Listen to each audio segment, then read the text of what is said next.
একটা ছোট্ট গ্রামে থাকত মিষ্টি একটা মেয়ে, নাম তার মিঠি। সে খুব দয়ালু আর সবার সঙ্গে খেলাধুলা করত। গ্রামের সবাই তাকে ভালোবাসত। কিন্তু জঙ্গলের ভেতরে থাকত এক হিংসুটে ডাইনি। সে ছিল কার্টুনের মতো আজব দেখতে। লম্বা নাক, সবুজ চুল, বড় টুপিতে তারা আঁকা, আর চোখ দুটো সবসময় রাগে লাল। ডাইনি ভাবত, কেন সবাই মিঠিকে ভালোবাসে, আমাকে কেউ ভালোবাসে না কেন? একদিন ডাইনি জাদু করে গ্রামের সব ফুল শুকিয়ে দিল। সবাই দুঃখ পেল। মিঠি বুঝল এটা ডাইনির কাজ, কিন্তু সে রাগ না করে সাহস নিয়ে জঙ্গলে গেল। মিঠি ডাইনিকে বলল, তুমি খারাপ নও, তুমি শুধু একা বলেই এমন করছো। চলো আমরা বন্ধু হই।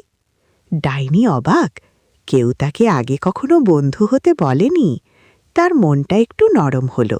সে নিজের জাদু দিয়ে সব ফুল আবার ফুটিয়ে দিল। সেদিন থেকে ডাইনি আর হিংসা করত না। সে গ্রামের সবার সঙ্গে কার্টুনের মতো মজার মজার কাণ্ড করত।